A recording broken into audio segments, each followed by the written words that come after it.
নমস্কার বন্ধুরা, ঝর্ণা ঝুমা কিচেনে সবাইকে স্বাগত। আজ আমি একটা ম্যাগি রেসিপি তৈরি করব। দেখেন এখানে এক প্যাকেট ম্যাগি নিয়ে নিয়েছি আর দুটো আলু নিয়েছি। এই আলুটা দিয়ে ম্যাগিটা আমি তৈরি করব। তাহলে এখন আমি ম্যাগির প্যাকেটটা কেটে নিই। খুব সিম্পলভাবে আমি তৈরি করব ম্যাগি, কোনো মশলাই দেব না।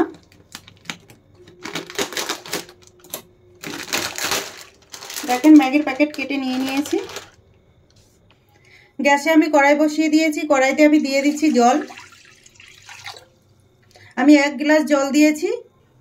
দেখেন জল ভালোভাবে ফুটে গেছে। এখন আমি ম্যাগিগুলো দিয়ে দেবো জলে, একটু সেদ্ধ করে নেব। আর আমি কিন্তু জলেতে নুন দিইনি, নুন ছাড়াই আমি সেদ্ধ করব। ম্যাগিতে কিন্তু নুন থাকে। এখন ম্যাগিগুলো একটু নেড়ে চেড়ে ভালো করে সেদ্ধ করে নেব আমি।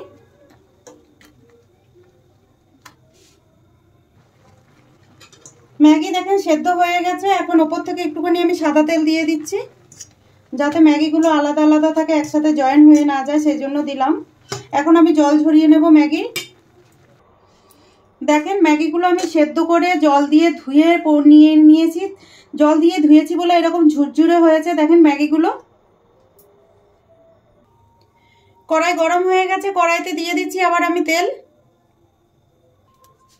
তেল একটুখানি আমি কড়াইতে ছড়িয়ে দিচ্ছি।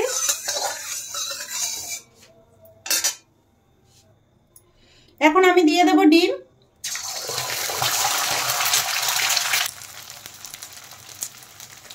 এখানে দেখেন দুটো ডিম দিয়ে দিয়েছি, কিছুটা নুন দিয়ে দিলাম। এখন এই ডিমগুলোকে আমি ভুজিয়া বানিয়ে নেব।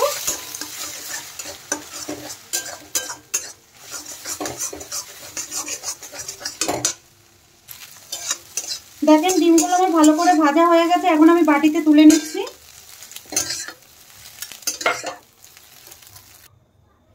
কড়াইতে আমি আবারও তেল দিয়ে দিচ্ছি। তেল দেখুন গরম হয়ে গেছে। দিয়ে দিচ্ছি কুচনো পেঁয়াজ আর কুচনো কাঁচা লঙ্কা। পেঁয়াজ আর কাঁচা লঙ্কাটা একটু হালকা ভেজে নেব।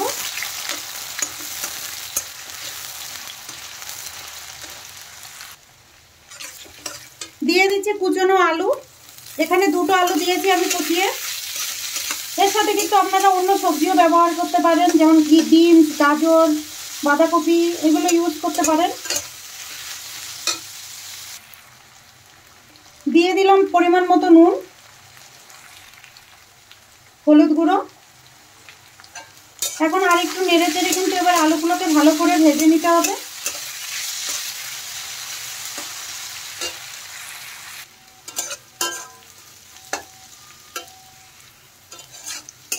আলু দেখেন অনেকটাই ভাজা হয়ে গেছে, সেদ্ধ হয়ে গেছে আলু। এখন এর মধ্যে আমি দিয়ে দিচ্ছি মটর। মটরটা কিন্তু আপনারা চাইলে নাও দিতে পারেন। মটরটা দেওয়ার পরে আর একটু ভেজে নেব।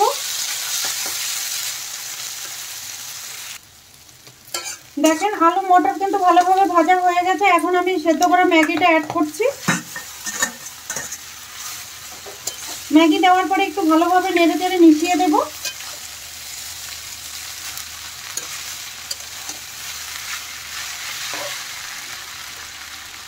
দিয়ে দিলাম ভেজে রাখা ডিম। দিয়ে দিলাম ম্যাগি মশলা। আমি মশলাগুলো প্যাকেট থেকে কেটে নিয়েছি। এখন এগুলো সব ভালোভাবে মিশিয়ে নিতে হবে ম্যাগির সাথে।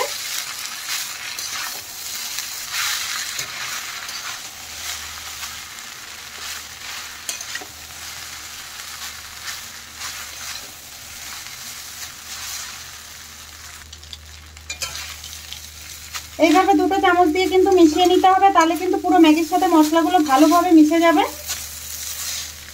দেখেন আমার কিন্তু ভালোভাবে মিক্স করা হয়ে গেছে। দেখেন ম্যাগি তৈরি হয়ে গেছে। এখন আমি নামিয়ে নেব।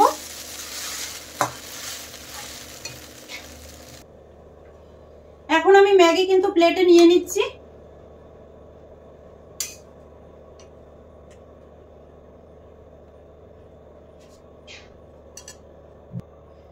এই ম্যাগি রেসিপিটা যদি আপনাদের ভালো লাগে তাহলে আমার চ্যানেলটাকে সাবস্ক্রাইব করবেন, লাইক করবেন, কমেন্ট করবেন আর অবশ্যই শেয়ার করবেন। আর আপনারা কারা এইরকম ভাবে আমার মতো